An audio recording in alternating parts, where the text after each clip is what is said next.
ಮೈಸೂರಿನ ಮೂಡಾ ಕಚೇರಿಯಲ್ಲಿ ಆಗ್ತಾ ಇರುವಂತಹ ಅಕ್ರಮ ಅವ್ಯವಹಾರಗಳ ಬಗ್ಗೆ ಈಗಾಗಲೇ ಲೋಕಾಯುಕ್ತ ತನಿಖೆಯನ್ನು ನಡೆಸ್ತಾ ಇದೆ. ಇಡಿ ಕೂಡ ಈ ವಿಚಾರದಲ್ಲಿ ತನಿಖೆ ನಡೆಸ್ತಾ ಇದೆ. ಆದರೆ ಮೂಡಾ ಮೇಲೆ ಲೋಕಾಯುಕ್ತ ದಾಳಿ ಸ್ವಲ್ಪದ್ರಲ್ಲೇ ಮಿಸ್ ಆಗಿತ್ತು.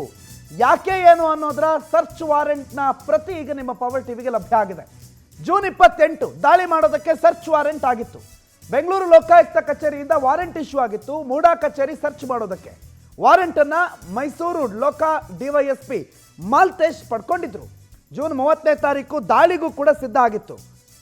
ಆದರೆ ಏಕಾಏಕಿ ಸರ್ಚ್ ವಾರೆಂಟು ರದ್ದಾಗಿದೆ. ಏಕಾಏಕಿ ಲೋಕಾಯುಕ್ತ ಸರ್ಚ್ ವಾರೆಂಟ್ ಅನ್ನು ರದ್ದು ಮಾಡ್ತು. ಯಾಕೆ ರದ್ದಾಯಿತು? ಈ ಸರ್ಚ್ ವಾರೆಂಟ್ನ ರೆಕಾರ್ಡ್ ಕಹಾನಿ ಏನಿದೆ ಅದು ಬಹಳ ಅನುಮಾನಗಳಿಗೆ ಕಾರಣ ಆಗ್ತಾ ಇದೆ.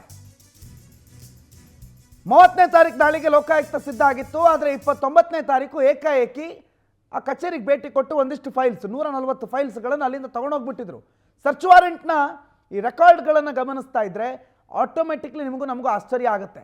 ಮತ್ತು ಈ ಟೈಮ್ ಲೈನ್ಗಳನ್ನು ಗಮನಿಸ್ತಾ ಹೋದರೆ ಎಂಥವ್ರಿಗೂ ಕೂಡ ಅನುಮಾನ ಅನ್ನೋದು ಹುಟ್ಟುಕೊಳ್ಳುತ್ತೆ. ಯಾಕೆ ಅಂತಂದರೆ 140 ಫೈಲ್ಗಳನ್ನು 29ನೇ ತಾರೀಕೆ ಬಂದು ತೊಗೊಂಡೋಗ್ತಾರೆ. ಜೂನ್ 30ಕ್ಕೆ ಸರ್ಚ್ ವಾರೆಂಟ್ ಇರೋದು. 29ಕ್ಕೆ ಬಂದು ಯಾಕೆ ತೊಗೊಂಡೋದ್ರು, ಯಾರು ತೊಗೊಂಡೋದ್ರು? ಅದಾಗಿ ಮಾರನೇ ದಿನ ನಮ್ಮ ನಗರಾಭಿವೃದ್ಧಿ ಸಚಿವರು, ನಗರಾಭಿವೃದ್ಧಿ IAS ಅಧಿಕಾರಿಯೊಬ್ಬರು ಬರ್ತಾರೆ ಮೂಡಾ ಕಚೇರಿಗೆ. ಅದಾದ ಮಾರನೇ ದಿನ ನಗರಾಭಿವೃದ್ಧಿ ಸಚಿವರು ಭೈರತಿ ಸುರೇಶ್ ಬರ್ತಾರೆ. ಅದಾದ 2 ದಿನಕ್ಕೆ Lokayukta DYSP all of a sudden transfer ಆಗಿಬಿಡ್ತಾರೆ. ಸೊ ಎಲ್ಲ ಡೆವಲಪ್ಮೆಂಟ್ಗಳು ಯಾಕಾಯಿತು ಅಂತ ಕೇಳಿದ್ರೆ, ನಾವು ದಾಳಿ ಮಾಡ್ತೀವಿ ಅಂತ ನೋಟಿಸ್ ಕೊಟ್ಟು ದಾಳಿ ಮಾಡಿದ್ರೆ ಅಲ್ಲಿ ಆ ಕಡತಗಳನ್ನು ನಾಶ ಮಾಡಿಬಿಡ್ತಾರೆ, ಅದಕ್ಕೆ ನಾವು ಮೊದಲೇ ಬಂದು ತಗೊಂಡೋದ್ವಿ ಅನ್ನೋ ರೀತಿಯ ಸರ್ಚ್ ರೆಕಾರ್ಡ್ಗಳಿದೆ. ಈ ವಾರೆಂಟ್ ಕ್ಯಾನ್ಸಲ್ ಆಗಿರೋದು ಹಲವು ಅನುಮಾನಗಳಿಗೆ, ಹಲವು ಪ್ರಶ್ನೆಗಳಿಗೆ ಸಹಜವಾಗಿ ಎಡೆ ಮಾಡಿಕೊಡ್ತಾ ಇದೆ. ಸುರೇಶ್ ಈ ಬಗ್ಗೆ ಹೆಚ್ಚಿನ ಮಾಹಿತಿ ಕೊಡ್ತಾರೆ. ನೇರ ಸಂಪರ್ಕದಲ್ಲಿ ಜಾಯ್ನ್ ಆಗಿದ್ದಾರೆ.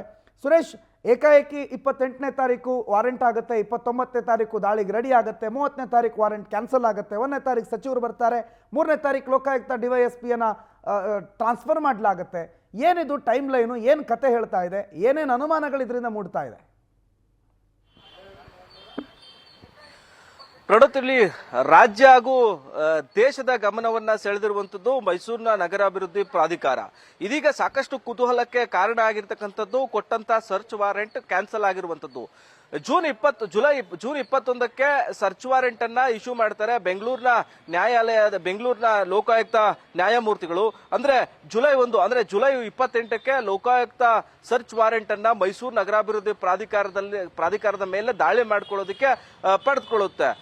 ಜುಲೈ 29ರಂದೇ ಬೆಂಗಳೂರಿನ ನಗರಾಭಿವೃದ್ಧಿ ಇಲಾಖೆಯ IAS ಅಧಿಕಾರಿಗಳು ಮೈಸೂರು ನಗರಾಭಿವೃದ್ಧಿ ಪ್ರಾಧಿಕಾರಕ್ಕೆ ದಿಢೀರ್ ಭೇಟಿಯನ್ನ ಕೊಟ್ಟಿರ್ತಾರೆ.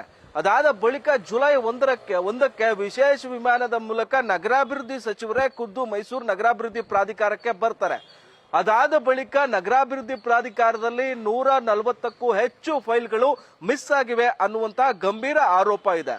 DYSP ಮಾಲ್ತೇಶ್ ಅವರು ಜುಲೈ 28ಕ್ಕೆ ಈ ಸರ್ಚ್ ವಾರೆಂಟ್ ನೋಟಿಸ್ ಅನ್ನ ಪಡೆದುಕೊಂಡು ಜುಲೈ 30ಕ್ಕೆ ಈ ಸರ್ಚ್ ವಾರೆಂಟ್ ಅನ್ನ ಹಿಡಿದುಕೊಂಡು ನಗರಾಭಿವೃದ್ಧಿ ಪ್ರಾಧಿಕಾರದ ಮೇಲೆ ನೇರವಾಗಿ ದಾಳಿ ಮಾಡುವಂತ ಕೆಲಸಕ್ಕೆ ಕೈ ಹಾಕಿರ್ತಾರೆ. ಇದರ ಮಧ್ಯೆ ವಿಶೇಷವಾಗಿ ಮಾಹಿತಿಯನ್ನ ತಿಳ್ಕೊಂಡಿರ್ತಕ್ಕಂಥ ನಗರಾಭಿವೃದ್ಧಿ ಇಲಾಖೆ ಸರ್ಚ್ ವಾರೆಂಟ್ ಏನು 30ಕ್ಕೆ ಸರ್ಚ್ ಮಾಡ್ತಾರೆ. ಹೀಗಾಗಿ ಆಗಿರ್ತಕ್ಕಂಥ ಅಕ್ರಮಗಳೆಲ್ಲವನ್ನು ಕೂಡ ಮುಚ್ಚಾಕಬೇಕು ಅನ್ನೋ ನಿಟ್ಟಿನಲ್ಲಿ ದಿಢೀರ್ ಮೈಸೂರು ನಗರಾಭಿವೃದ್ಧಿ ಪ್ರಾಧಿಕಾರಕ್ಕೆ ಸಚಿವರು IAS ಅಧಿಕಾರಿಗಳು ಭೇಟಿ ಕೊಟ್ಟಿದ್ರ.